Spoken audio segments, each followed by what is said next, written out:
Welcome to another Unwinding with Fiber and Fabric and Vlogmas 2022. As you can see, it is the 16th of December, and that means this is the last bag of fluff that will go on this bobbin. Tomorrow I will need to change to my third and final bobbin to fill during this Vlogmas 2022. So let's go ahead and get started and move my little fiber bowl, which is empty now that I have made another cat toy. And I'll mix the bags around, and let's see what we have as our final color for this. Another marzipan. Well, that was an interesting 2 day in a row. A peppermint truffle and Shamrock the Exhaust. So we will be finishing on a lovely light green. And of course, once again, I will show a picture of what it looks like because I know the camera's probably making it look a little on the blue side, but this actually is, there is blue in this, but it is definitely, it makes me think of maybe a little bit of a sea foam, or maybe my eyes are playing tricks on me. But let's go ahead and get this spinning.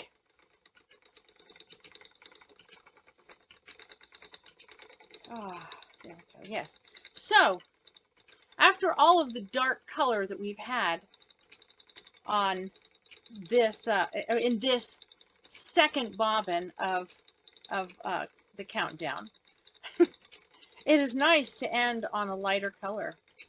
It will be interesting to see what we get as the first color for the next bobbin. I know there are still some yellows in there. At least one more. I've lost track of how many I've actually spun.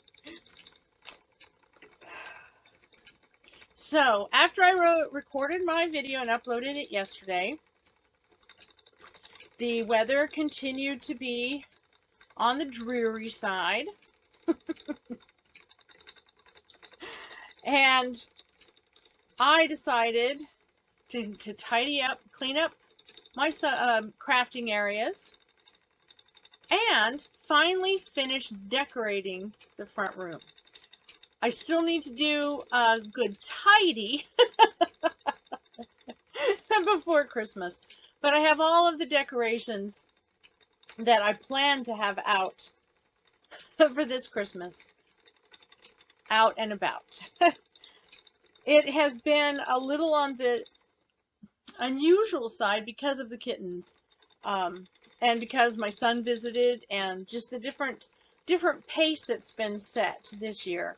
But with the kittens, I've been hesitant to get many of the things that my grandma made out because they are yarn-based, and the kittens do like to play with yarn-based cat toys.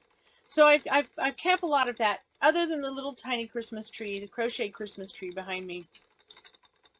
I've not pulled out a lot of the crocheted decorations of my grandmother's.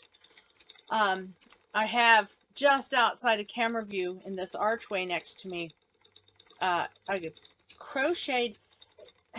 I would say, yeah, it's a lace work. She basically crocheted the equivalent of 2 doilies, stiffened them, and has and hooked them together so that they create a lace ball that inside of it is, I'm sure it's plastic as opposed to real, but a little plastic version of mistletoe. And so it becomes the mistletoe that you can kiss under. And I get that out, but that is well out of the reach of the kittens. Nothing for them to jump on, climb on, or have access. They haven't shown much interest in the little tree behind me, mainly because we have been very consistent in our explanation that this is not a place that the kittens are allowed. And for the most part, they have actually been really well behaved with the Christmas stuff. There are some ornaments that we put on our big tree that are designed specifically for the bottom of the tree. They can withstand cat attention. And I wish I could say that the kittens were the most troublesome, because, you know, they're kittens and they may grow out of it. But it's actually Callie, or otherwise known as Kitty Putty, that causes the most havoc with those. After I put those up on the tree, the next day, I counted there were 5 of them that had been taken down. No damage done to them, and actually not even any real mauling. Just, you know, oh, look, these are things we can take off the tree. And so now it's kind of hard to tell who's taking them off, especially during the daytime if I notice that they're down as opposed to overnight. If it's overnight, I know it is Kitty Putty. Ting is not too big of a problem when it comes to those. He's never been as big into playing with those kind of cat toys, or in this case, ornaments. He likes to play with shoelaces on a rope, fuzzy. You know, if we have a dowel that we've tied some fuzzy trim of some sort, something out of the 1970s, you know, oh my goodness, we don't throw away anything hoarder's box of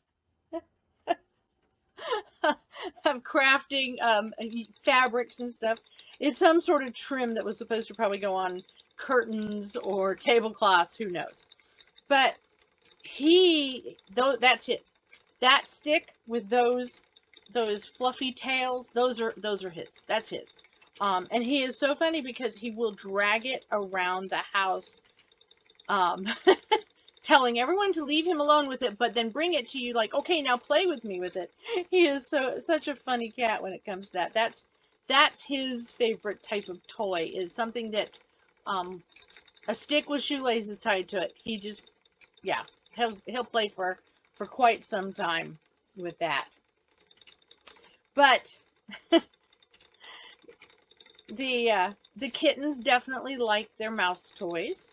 The one that I made yesterday, well, as you could see from the end of the video, I wasn't even able to get a photograph of it before someone was checking it out and christening it, you know, for playtime. So, bringing out crocheted Christmas decorations, dolls and figurines, etc. of my grandmother's. That's just not something I felt like I really wanted to do this year. Maybe next year, but it is interesting.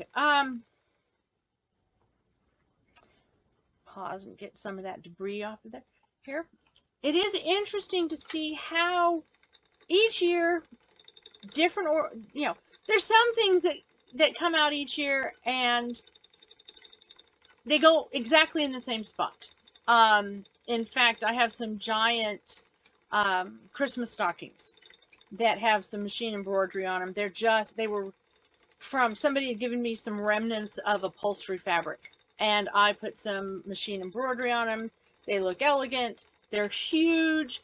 They go up every year. I don't take the thumbtacks down from the wall because they're clear thumbtacks. You don't really notice them. I'm looking at one right now, actually.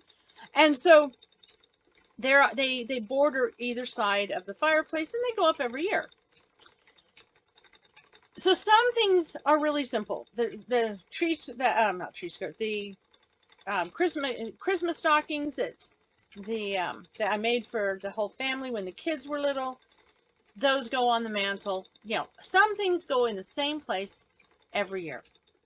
But other things, when they come out, it's like, well, do I bring this one out this year? And where am I going to put it? And it's interesting to me how from year to year, when When, like in my case, where you have tons of Christmas decoration, and if you question how much Christmas decoration I have, go back and watch last year's Vlogmas, because that's what I do, is I show you all these different crafts and a lot of my Christmas decorations. But when you're someone like me that has a lot of these, and has a lot of them that were made by other people in the family, it is interesting to see what gets pulled out and what gets left in each year, and how it changes, how the look of the Christmas scene changes, without having to, go out and purchase anything new. And even if I didn't make anything new, each year I'd have plenty to search and, choose from. Now this year I have clearly made a number of new things as I've tried out new designs, etc. I have some little tiny command hooks that I have put on closet doors, and I've hung up, I've been hanging the small stockings that I have made, and the mittens, instead of hang your stockings, mittens with machine embroidery. I've been posting all of this stuff on Instagram. I may put a picture or two here, especially of like maybe the mitten. I really am pretty pleased with those. But other than adding a few, I've definitely added a few things. For the most part, for the most part, this year has been a little more simplified in what I've pulled out, and yet the house is all decorated. I've started listening to the full Christmas playlist, all the different traditional singing, and Frosty over and over and over again, and Silver. I think there's so many versions of Silver Bells on the playlist. It's silly, but everything looks decorated. It still has the feel of Christmas, but I know I've probably taken out less than a third of what I normally decorate the house with. And it's different. And I think that is what is one of the most wonderful things about being a crafter at Christmas. It has the same feel, the same tone, but it's still very different from year to year. The decorations that are, that are around the house. I did get the nativity up. I took a favorite quilt of mine. I stitched a sleeve on the back of it so it could hang. I'll show a picture of that. I was going to save it for Christmas Eve, but I'll show that one here now. And then I'll show a picture of this finished fiber and the finished bobbin. But yes, so it's been an interesting, making sure, it was a smaller amount of fiber, because I know some of the exhaust bundles were not quite as much as the full bundles. So I know I haven't dropped any on the floor this time. But it has been an interesting year. It has been a year of a little slower pace at times, crazy chaotic at other times, but a slower pace. Embracing the fact that it does feel like an empty nest, but it's cozy. And my husband and I are, we're on the same wavelength. We're having so much fun crafting and creating and just being like little kids in a toy shop, not a toy store, a toy shop. And we're really enjoying it. We've shed the need to have someone to give the items to. We've shed the need to have an abundance of wrapped gifts under the tree. Speaking of which, I have not wrapped a single present. There will be wrapped presents, but I'm kind of the mindset that I'm not ready to introduce the kittens to wrapped presents at the moment. So that may be a Christmas Eve thing that I do. But my husband and I are in the same mindset of enjoying the making of things and having faith that they will find away to the right person. Speaking of which, he took the grab bag to work and did an exchange. It seemed to be quite popular, and it does sound like it went to someone who can really benefit from having a lot of last minute gifts they can pass along to someone else. So I'm thrilled. That's the kind of thing that has been giving me joy this year, passing on the things I love to do, because it makes me feel good. It helps my mental health. And if it can make a small difference in someone else's life, then I am doubly blessed. So I think I've rambled around on this one. I should probably pull a suggestion from the jar and see what else I'm doing today. But I did want to just take a few minutes and give an update. It has been a whirlwind of 16 days. And we're now in the tail end. We are now down to less than 10 days. It's getting closer. And I'm feeling it, and the house is feeling it. You can, but it's different. Again, without having children, grown or otherwise, in the house, but having 4 cats, 2 of which are kittens, the house has a completely different feel than it's ever had at Christmas time before. Even when my children were small, I didn't worry so much about getting out the stuff my grandmother had made. But having kittens at Christmas time is a whole new experience for me. But let's stop rambling and let's pull out the jar, shake it up really well, and reach in and see what kind of suggestion or challenge I have for today. And it says papercraft. So I am going to go and figure out what to do with some paper and craft. I can't decide if I should just make some more cards or something else entirely. We shall see. But I will definitely post some pictures at the end of this video and keep you updated. It looks like this one's going to be a shorter one. So I hope that you have enjoyed unwinding with fiber and fabric with me today. I hope that your preparations for the Christmas holiday and New Year's and whatever other holidays you may celebrate, I hope your preparations are going well and that you have time to unwind as well as have a home filled with comfort, joy, and light.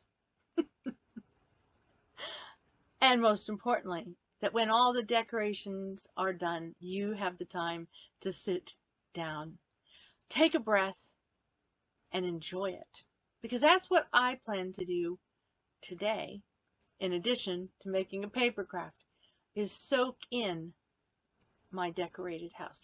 We'll get to the whole finishing cleaning maybe tomorrow. Until tomorrow, I wish you the best, and bye-bye.